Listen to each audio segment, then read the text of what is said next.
Hello students, welcome to Makant classes. Students, circle की series को आगे कंटिन्यू करते हैं।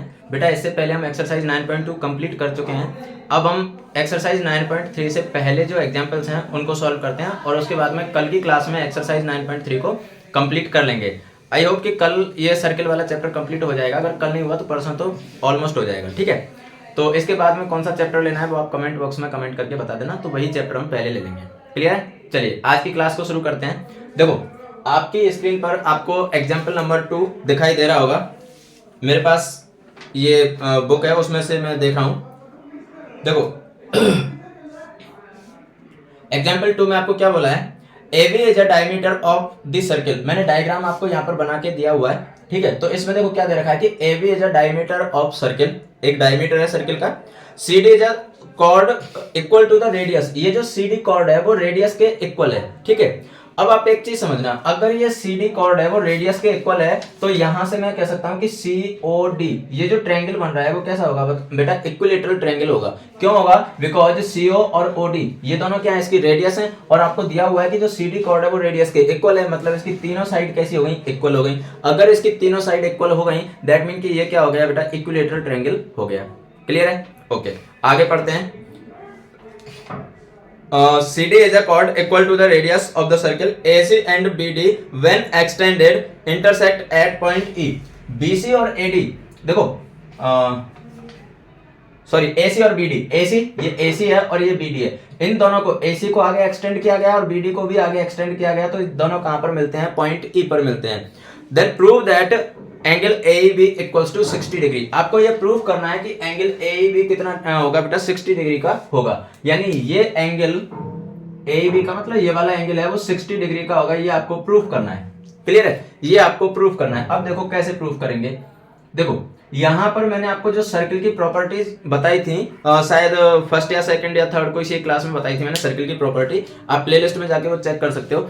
उनमें मैंने आपको बहुत सारी प्रॉपर्टी बताई थी। बस उन प्रॉपर्टीज को यूज करते ही हमारे ये सारे एग्जाम्पल होंगे और उन प्रॉपर्टी को यूज करते ही हमारी एक्सरसाइज 9.3 होगी। ठीक है, तो बस हमें उन प्रॉपर्टीज को ही यहाँ पर यूज करना है। अब देखो कैसे कर सकते हैं। आप एक चीज समझना, देखो ये COD जो ट्रायंगल बन रहा है, ये वाला जो ट्रायंगल बन रहा है, इस ट्रायंगल को हमने अभी बोला था, क्या बोला? Equilateral triangle. ठीक है, अगर ये इक्विलेटरल ट्रायंगल है तो आपको पता है कि इक्विलेटरल ट्रायंगल का इंटीरियर एंगल कितने डिग्री का होता है? 60 डिग्री का होता है। क्लियर है? इसका मतलब ये एंगल कितने डिग्री का आ गया बेटा? 60 डिग्री का आ गया। Angle COD equals to 60 degree. Clear? Okay, उसके बाद में आप एक चीज समझना, मैंने आपको एक प्रॉपर्टी नोट करवाई थी और वो प्रॉपर्टी क्या थी कि अगर किसी एक कॉर्ड या किसी एक आर्क के थ्रू सर्किल के सेंटर पर एक एंगल ड्रॉ किया जाता है और सर्किल के रिमेनिंग पार्ट पर एक एंगल ड्रॉ किया जाता है, तो रिमेनिंग पार्ट पर जो एंगल ड्रॉ किया है वो सर्किल के सेंटर का जस्ट हाफ होता है। मैं आपको डायग्राम से समझाऊं तो देखो, जैसे मान लो ये सर्किल है, हमने वहां पर प्रॉपर्टीज में इसको ऐसे देखा था कि जैसे मान लो ये कॉर्ड है, इस ये आर्क है और इस आर्क ने ये एक एंगल ड्रॉ किया है। अब जितने डिग्री का ये एंगल है उसका जस्ट हाफ ये वाला एंगल होगा जो सर्किल पर बनता है। क्लियर है? और मैंने आपको ये चीज बताई थी कि ये सर्किल के किसी भी पार्ट पर बन सकता है, मतलब सर्किल का जो रिमेनिंग पार्ट है उसमें किसी भी पॉइंट पर बन सकता है। तो जैसे देखो यहां पर ये ऐसे बन रहा था, जस्ट इमेजिन कि इसी कॉर्ड से अगर मैं ऐसे एंगल बना देता तो बात तो वही थी, ये वाला एंगल क्या हो जाता? इसका हाफ हो जाता। तो ये जो एंगल बनता है वही एंगल देखो सर्किल के रिमेनिंग पार्ट में ये वाला एंगल बन रहा है कि नहीं बन रहा है? भाई सर्किल का रिमेनिंग पार्ट कौन सा हो गया? इसकी आर्क तो ये वाली हो गई। अगर ये आर्क है तो ये पूरा का पूरा पार्ट कौन सा हो गया? इसका रिमेनिंग पार्ट हो गया। अगर ये मतलब major arc, remaining part in the sense की मेजर आर्क, तो मेजर आर्क में ही तो ये वाला एंगल बन रहा है और ये वाला एंगल अगर मेजर आर्क में बन रहा है तो इस एंगल का जस्ट हाफ होगा ये। अगर ये इस एंगल का हाफ होगा मतलब ये कितना हो गया बेटा? 30 डिग्री का हो गया। ठीक है, अभी हम ऑरली सॉल्व कर रहे हैं, बाकी बाद में इसको करेंगे, पूरा सॉल्व करेंगे, टेंशन ना लें। ठीक है, तो ये एंगल कितने डिग्री का आ गया? 30 डिग्री का। हमें प्रूफ करना था कि ये एंगल 60 डिग्री का है। इसका मतलब ये होगा कि ये एंगल को मुझे 90 डिग्री का प्रूफ करना है। ठीक है, अब इसको 90 डिग्री का कैसे प्रूफ करेंगे? देखो, आपको पता है कि AB डायमीटर है और किसी भी सर्किल का डायमीटर उसे दो इक्वल पार्ट में डिवाइड करता है, यानी सेमी सर्किल में बना देता है। ठीक है, तो इसका मतलब क्या हुआ कि यहाँ पर ए भी डायमीटर है, तो मतलब इसने ऊपर वाला जो पार्ट है वो क्या है, सेमी सर्किल है। और आपको पता है कि सेमी सर्किल में जो एंगल बनता है वो कितने डिग्री का बनता है, 90 डिग्री का बनता है। तो अब ये वाला जो एंगल है ए सी बी, ये जो एंगल है वो सेमी सर्किल में बन रहा है, इसका मतलब ये एंगल कितने डिग्री का हो गया, 90 डिग्री का। अगर ये एंगल 90 का हो गया तो फिर ये ऑटोमेटिक 90 का हो जाएगा। क्यों हो जाएगा, because linear pair of angle, linear pair of angle का सम कितना होता है, 180 डिग्री। तो 180 में से अगर ये 90 का हो गया तो ये भी कितने का आ गया, 90 का।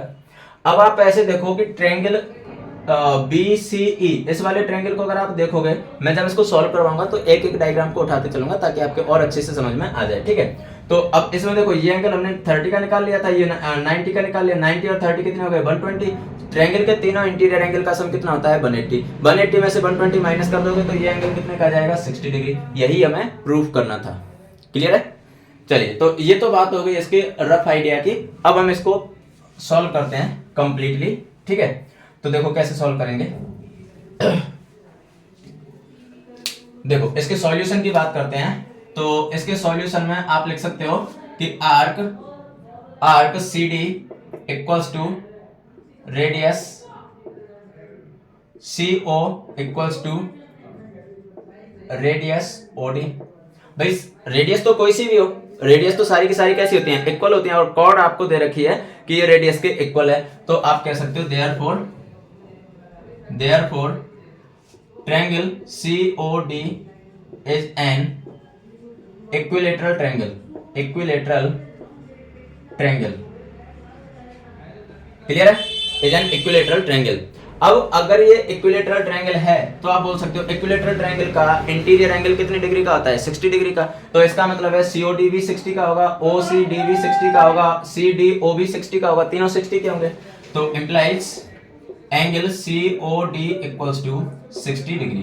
क्लियर, COD कितने डिग्री का आ गया, 60 डिग्री का आ गया। ठीक, ओके।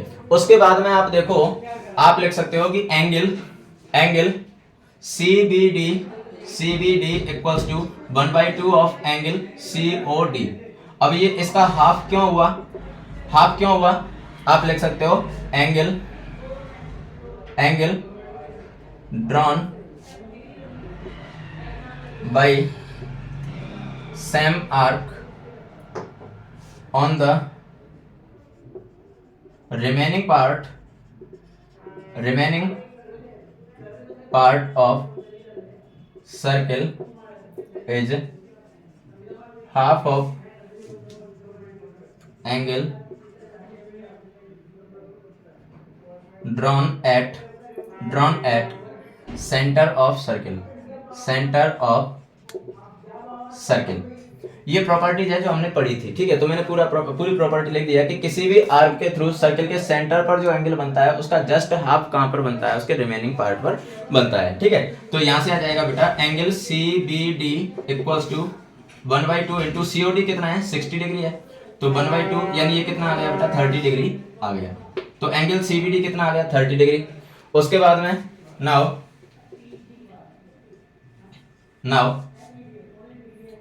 AB is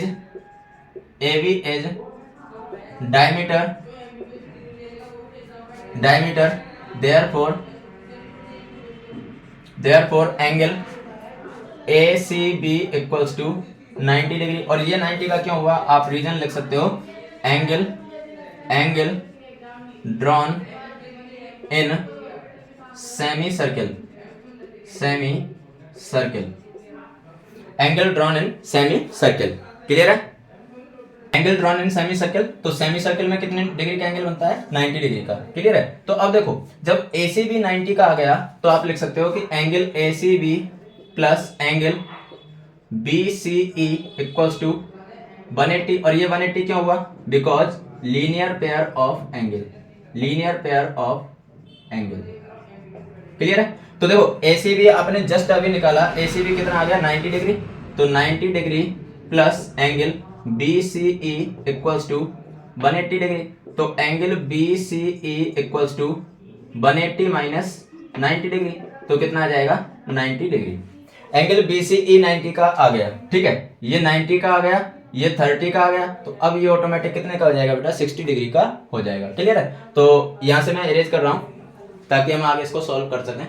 देखो पहले मैंने इसका पूरा रफली आइडिया दे दिया था आपको, उसके बाद में इसको सिस्टमेटिक करेंगे कैसे सॉल्व, वो मैंने आपको बता दिया है। क्लियर है? देखो अब लिख सकते हो in triangle BCE, in triangle BCE angle BCE plus angle CEB plus angle CBE equals to 180 degree. और ये कहां से आया, y angle sum property, clear है? एंगल सम प्रॉपर्टी से ये कितना का आ गया बेटा, 180 डिग्री का तीनों का सम आ गया। क्लियर? तो अब देखो BCE 90 डिग्री का है और उसके बाद में CBD हम निकाल चुके हैं कितना, 30 डिग्री का। देखो आप CBD कहो या फिर आप CBE कहो, बात तो एक ही है क्योंकि लाइन तो वही है, BD कहो या BE कहो एक ही लाइन है। ठीक है? तो CBD या CBE एक ही बात है। तो देखो CBE यानी ये एंगल आपको कितने डिग्री का आ गया, 30 डिग्री का। क्लियर? उसके बाद में BCE कितने का निकाल चुके हो आप, 90 डिग्री का। ये दोनों 90 डिग्री के, आप ये 90 का और ये 30 का निकाल चुके हो। और आपको वैल्यू किसकी चाहिए, CEB की वैल्यू चाहिए। उसमें पूछा है AEB कहो या CEB कहो एक ही बात है, वैल्यू रखो। तो देखो जब आप वैल्यू रखोगे, यहाँ पर मैंने केवल समझाने के पर्पज से रखा है, आपको नहीं रखना है इसे। ठीक है? तो ये हो जाएगा बेटा 90 डिग्री प्लस एंगल CEB की जगह आप क्या लिख सकते हो, AEB plus 30 degree equals to 180 degree. Side में आप लिख सकते हो कि angles AEB equals to angle CEB। Clear है? तो अब यहां से आ जाएगा angle AEB plus 120 equals to 180। 90 और 30 कितने हो गए, 120। तो angle AEB equals to 180 degree minus 120 degree और कितना आ गया, 60 डिग्री। यही तो हमें प्रूफ करना था, हेंस प्रूफ हो चुका है। क्लियर है? तो ये था बेटा आपका एग्जाम्पल नंबर कौन सा था, सेकंड था या थर्ड था, कौन सा था, हाँ एग्जाम्पल सेकंड। ठीक है? तो ये एग्जाम्पल सेकंड था। आई होप कि आपको समझ में आ गया होगा।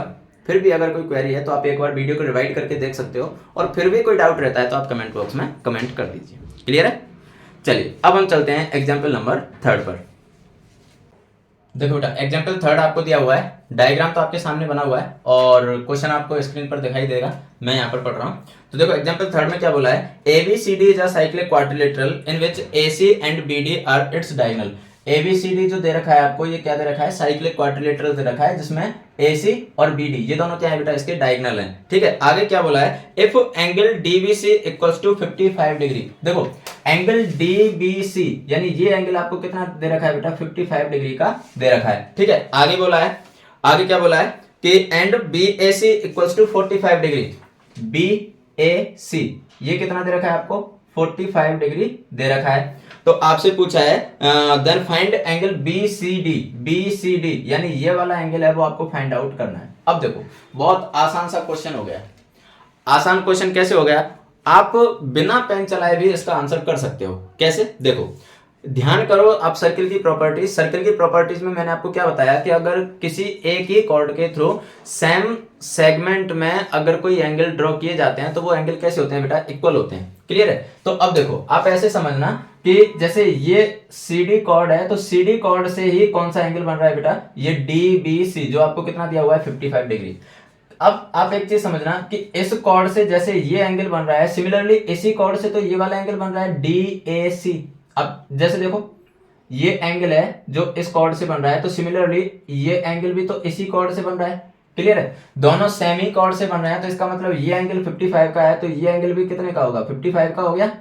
क्यों हो गया 55 का, क्योंकि एक ही कॉर्ड से जो एंगल ड्रॉ होते हैं वो कैसे होते हैं बेटा, इक्वल होते हैं। ठीक है? अब आप एक चीज समझना कि अगर ये 55 का हो गया, 45 का ये ऑलरेडी दे रखा है, मतलब एंगल ए कंप्लीट ये कितने डिग्री का हो गया, 100 डिग्री का। ठीक है? 100 डिग्री का हो गया। अब ये अगर 100 का हो गया, आपको पता है कि साइक्लिक क्वाड्रिलेटरल के अपोजिट एंगल जो होते हैं वो कैसे होते हैं, सप्लीमेंट्री होते हैं, यानी उनका सम कितना होता है, 180 डिग्री होता है। तो अगर ये 100 का है तो ये कितने का जाएगा, 180 में से 100 माइनस करो तो ये कितने डिग्री का आ गया, 80 डिग्री का, यानी आपका आंसर कितना होगा, 80 डिग्री। आपको पेन चलाने की भी जरूरत नहीं थी, आप डायरेक्ट इसका आंसर कर सकते थे। हालांकि हमें पेन चलाना पड़ेगा क्योंकि हमारा जो पेपर होता है वो सब्जेक्टिव होता है और ऑब्जेक्टिव नहीं होता है, तो इसलिए हमें पेन चलाना पड़ेगा। बट अगर आपके माइंड में कंसेप्ट क्लियर है ना, तो आप उसको लिख तो बहुत आसानी से सकते हो। क्लियर है? लिखना कोई जरूरी ना, मतलब लिखना इतना कॉम्प्लिकेट नहीं है, समझ में आना जरूरी है। ठीक है, तो देखो इसका सॉल्यूशन करते हैं।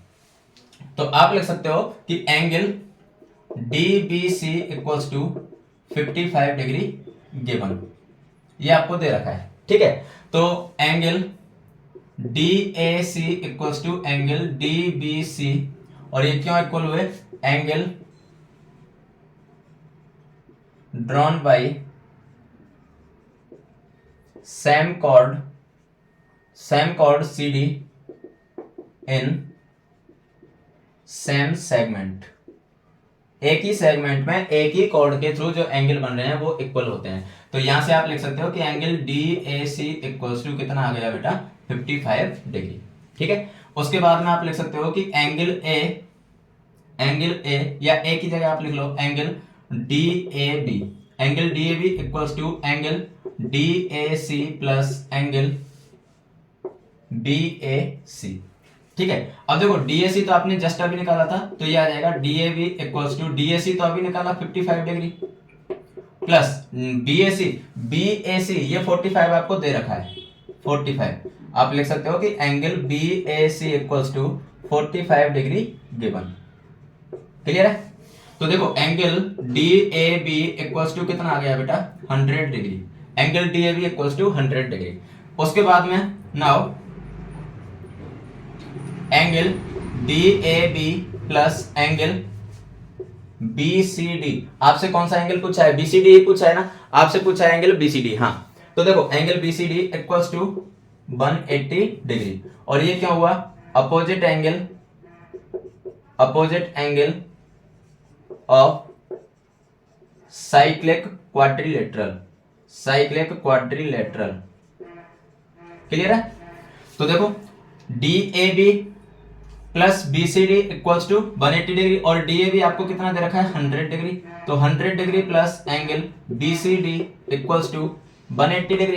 तो एंगल BCD इक्वल्स टू आ जाएगा बेटा 180 डिग्री माइनस 100 डिग्री। ये प्लस का था तो इधर आके माइनस का हो गया, तो फाइनली आपका आंसर कितना आ गया? 80 डिग्री। यही आपका आंसर था। इतना सा क्वेश्चन था, बहुत नॉर्मल क्वेश्चन है, इसमें ज्यादा दिमाग लगाने की जरूरत थी ही नहीं। क्लियर है? तो आई होप कि क्वेश्चन आपको अच्छे से क्लियर हो चुका होगा। फिर भी कोई क्वेरी है तो आप कमेंट बॉक्स में कमेंट कीजिए। ठीक है, चलिए अब हम चलते हैं एग्जाम्पल नंबर 4 पर। देखो बेटा, फोर्थ एग्जाम्पल आपको दिया हुआ है, और फोर्थ एग्जाम्पल में क्या बोला है? Two circle intersect at 2 point A and B। दो सर्किल आपको दे रखे हैं, एक बड़ा सर्किल है और एक छोटा सर्किल है, जो एक दूसरे को कहां पर इंटरसेक्ट कर रहे हैं? A और B पर इंटरसेक्ट कर रहे हैं। ठीक है, आगे क्या बोला है? AD and AC are diameters to the two circles.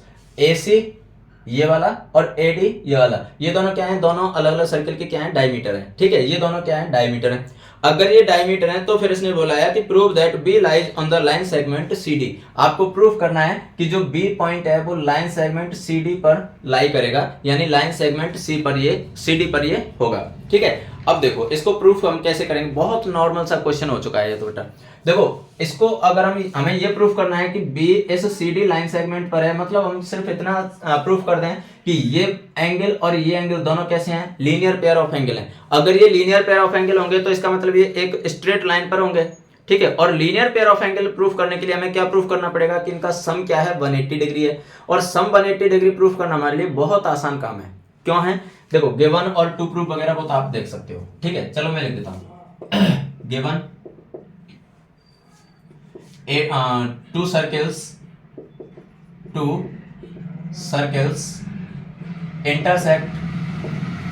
intersect each other at point A and B। A और B पर दो पॉइंट एक दूसरे को क्या करते हैं? इंटरसेक्ट करते हैं। उसके बाद में AC and AD are diameters. ये तो आपको गिवन है। उसके बाद में टू प्रूफ, और टू प्रूफ में क्या जाएगा? Point B lies on line segment C D. Point B है वो लाइन सेगमेंट सी डी पर क्या करता है बेटा, लाई करता है। ठीक है, लाइन सेगमेंट सी डी पर है। ठीक, ओके। उसके बाद में अब बात आ जाती है किसकी, प्रूफ की। ठीक है, आप चाहो तो कंस्ट्रक्शन भी लिख सकते हो। कंस्ट्रक्शन में क्या लिख दोगे, कंस्ट्रक्शन, और कंस्ट्रक्शन में आ जाएगा join A to B. B को ए को बी से ज्वाइन किया। ठीक है, उसके बाद में बात आ जाती है बेटा प्रूफ की। तो अब देखो प्रूफ जब आप इसका देखोगे तो आप लिख सकते हो कि angle A B D equals to 90 degree. ये एंगल कितने डिग्री का होगा, 90 डिग्री का। क्यों होगा, बिकॉज ए डी डायमीटर है, तो इसका मतलब ये एंगल किस में बन रहा है, सेमी सर्किल में बन रहा है। ठीक है, तो A B D equals to 90 degree, angle in semi circle, angle in semi circle. ठीक है, उसके बाद में angle A B C equals to ये भी 90 डिग्री का, और इसका भी रीजन सेम। भाई ए बी सी ये भी 90 डिग्री का हो गया, क्योंकि ये ए सी डायमीटर है, तो फिर ये भी सेमी सर्किल में हो गया। दोनों को ऐड करो तो implies angle A B D plus angle A B C equals to 90 degree plus 90 degree. तो ये हो जाएगा angle A B D plus angle A B C equals to 90 और 90 कितने हो गए, 180 डिग्री। और अगर ये 180 के हो गए तो हम कह सकते हैं कि ये दोनों एंगल कैसे हैं, लीनियर पेयर ऑफ एंगल है। तो आप लिख सकते हो hence angle A B D and angle A B C are linear pair of angle. और अगर ये लीनियर पेयर ऑफ एंगल है तो फिर हम कह सकते हैं कि बी किस पर होगा बेटा, सी डी लाइन पर होगा। क्योंकि लीनियर पेयर एंगल कब तो लीनियर पेयर ऑफ एंगल तो कब बनते हैं, जब वो स्ट्रेट लाइन पर बनते हैं। ठीक है, तो आप लिख सकते हो therefore B lies on line segment C D या डी सी एक ही बात है। क्लियर है, ये था बेटा आपका एग्जाम्पल नंबर 4। ठीक है, लास्ट जो एग्जाम्पल आपके पास है वो हम देखते हैं। ये बहुत नॉर्मल सा क्वेश्चन था, आई होप समझ में आ ही गया होगा। ठीक है, तो लास्ट एग्जाम्पल हम देखते हैं बेटा। लास्ट एग्जाम्पल आपको दिया हुआ है एग्जाम्पल नंबर 5, और एग्जाम्पल नंबर 5 में क्या बोला है आपको, देखो, prove that the quadrilateral form is possible of the by the internal angle bisectors of any quadrilateral is cyclic. इसका मतलब क्या है कि आपको एक ये क्वाड्रिलेटरल दिया हुआ है। ठीक है, ये जो क्वाड्रिलेटरल रेड मार्कर से बना हुआ है, इसके चारों एंगल का क्या किया गया बेटा, बाइसेक्शन किया गया। ठीक है, जैसे मान लो मैं इसको नाम दे देता हूं, और ये नाम हो गया इसका, मान लो ए बी सी और डी, नाम हम कुछ भी दे सकते हैं। ठीक है, तो आपको ये प्रूफ करना है कि angle A, angle B, angle C, angle D, इन चारों एंगल का बाइसेक्शन किया गया। तो इनके जो बाइसेक्टर हैं, इन बाइसेक्टर से मिलके अंदर जो क्वाड्रिलेटरल बन रहा है, आप देख पा रहे हो जो अंदर क्वाड्रिलेटरल बन रहा है, ये क्वाड्रिलेटरल साइक्लिक होगा। ये आपको प्रूफ करना है, पी क्यू आर और एस, ये मैंने इसको नाम दे दिया। ठीक है, अब ये क्वाड्रिलेटरल साइक्लिक होगा, ये आपको प्रूफ करना है। अगर ये क्वाड्रिलेटरल साइक्लिक होगा तो साइक्लिक हम कैसे प्रूफ करते हैं, जब किसी एंगल के किसी क्वाड्रिलेटरल के अपोजिट एंगल सप्लीमेंट्री हो जाए तो वो क्या हो जाता है बेटा, साइक्लिक हो जाता है। क्लियर है, वो साइक्लिक हो जाता है। तो इसका मतलब है कि इसके कोई भी दो अपोजिट एंगल को हमें 180 का प्रूफ कर देना है। ठीक है,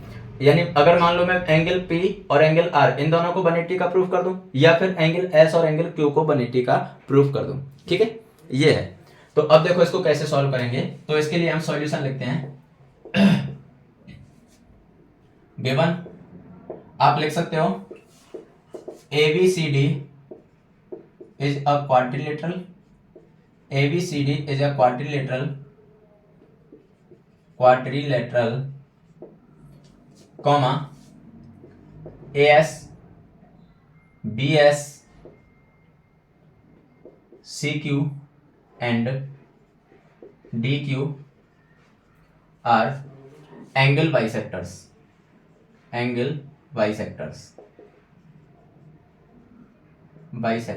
क्लियर है, ये एंगल बाइसेक्टर है। उसके बाद में टू प्रूफ, आपको इसमें प्रूफ क्या करना है, आपको प्रूफ करना है कि ये PQRS जो क्वाड्रिलेटरल बना है, आपको प्रूफ करना है कि क्वाड्रिलेटरल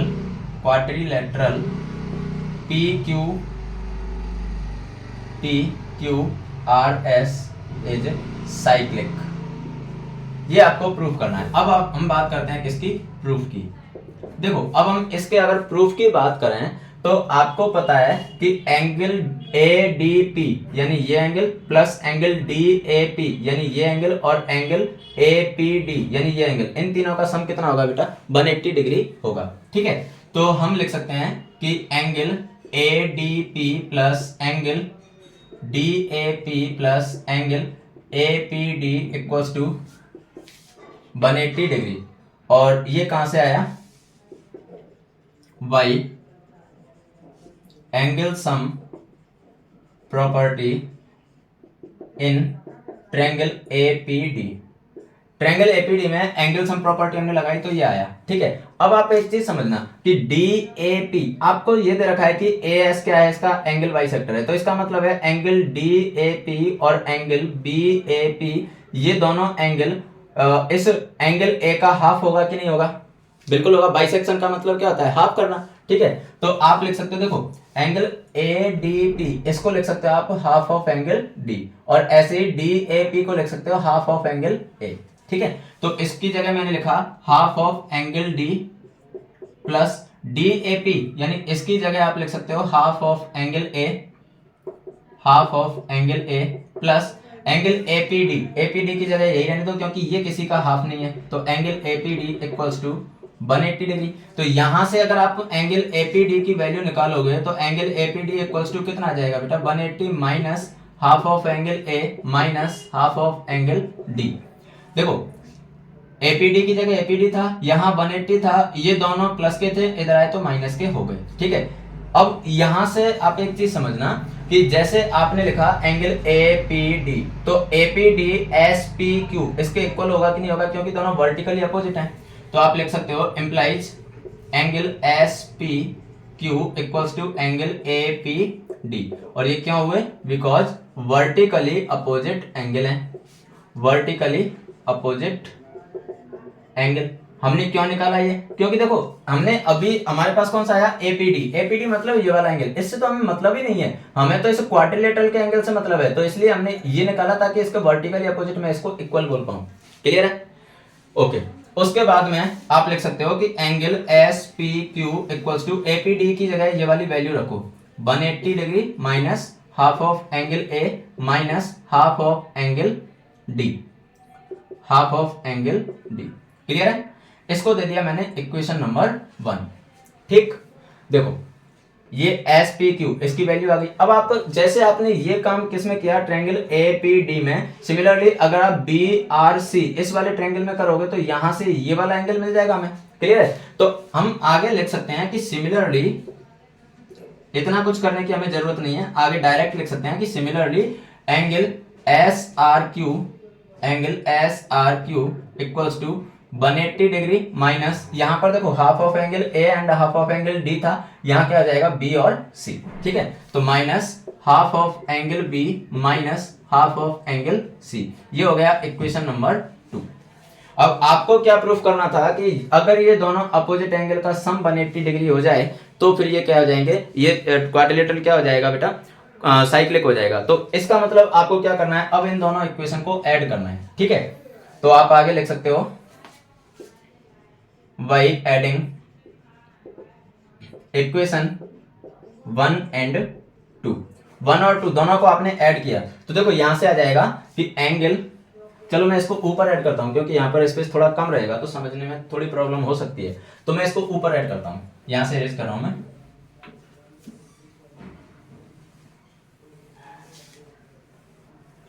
देखो इनको ऐड करते हैं दोनों इक्वेशन को बाय एडिंग इक्वेशन 1 एंड 2, तब अब इनको ऐड करेंगे तो देखो ये आ जाएगा angle SPQ plus angle SRQ। इतना तो आपको पता है कि LHS में LHS ऐड होता है और RHS में RHS ऐड होता है। ठीक है, तो देखो SPQ और SRQ ये दोनों ऐड कर दिए, अब RHS को ऐड करो तो देखो यहां पर RHS क्या है, 180 minus half of angle A minus half of angle D, और इसके बाद में इसकी RHS क्या है, तो ये हो जाएगा plus 180 minus half of angle B minus half of angle C। ठीक है, ऐड कर दिया तो देखो ये आ जाएगा angle S P Q plus angle S R Q equals to, देखो 180 और 180 ये तो कितने हो गए 360, और बाकी सभी में आप अगर ध्यान से देखोगे तो माइनस हाफ सभी में है, तो माइनस हाफ कॉमन ले लो। तो माइनस हाफ जैसे ही आपने कॉमन लिया तो देखो यहां से क्या बचा एंगल ए, माइनस चला गया और हाफ चला गया तो क्या बचेगा एंगल ए, यहां से माइनस चला गया और हाफ चला गया तो क्या बचेगा प्लस एंगल डी, यहां से माइनस चला गया और हाफ चला गया तो क्या बचेगा एंगल बी, यहां से माइनस और हाफ चले गए तो क्या बचेगा एंगल सी। अब आप एक चीज समझना, एंगल ए बी सी और डी ये क्या है, चारों इस क्वाड्रिलेटरल के एंगल है, और क्वाड्रिलेटरल के एंगल का सम कितना होता है बेटा 360 डिग्री होता है, ठीक है। तो बस इनकी वैल्यू रखो, angle A plus angle B plus angle C plus angle D equals to 360 degree, sum of interior angle of a quadrilateral, sum of interior angle of quadrilateral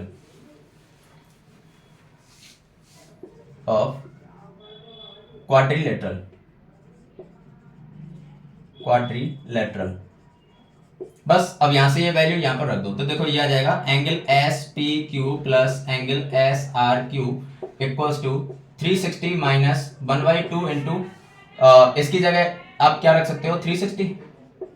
अब देखो 2 से ये कैंसिल हो गया 180 टाइम्स, तो 360 डिग्री माइनस 180 डिग्री, फाइनली कितना आ गया 180 degree. अब आप देख पा रहे हो कि एस पी क्यू और एस आर क्यू ये एंगल और ये एंगल दोनों का सम कितना आ गया 180 डिग्री आ गया। अगर दोनों का सम 180 डिग्री आ गया तो दोनों कैसे हो गए सप्लीमेंट्री एंगल हो गए।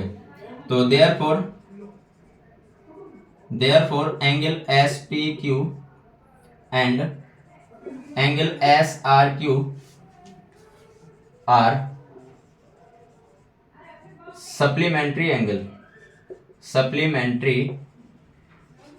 angle, hence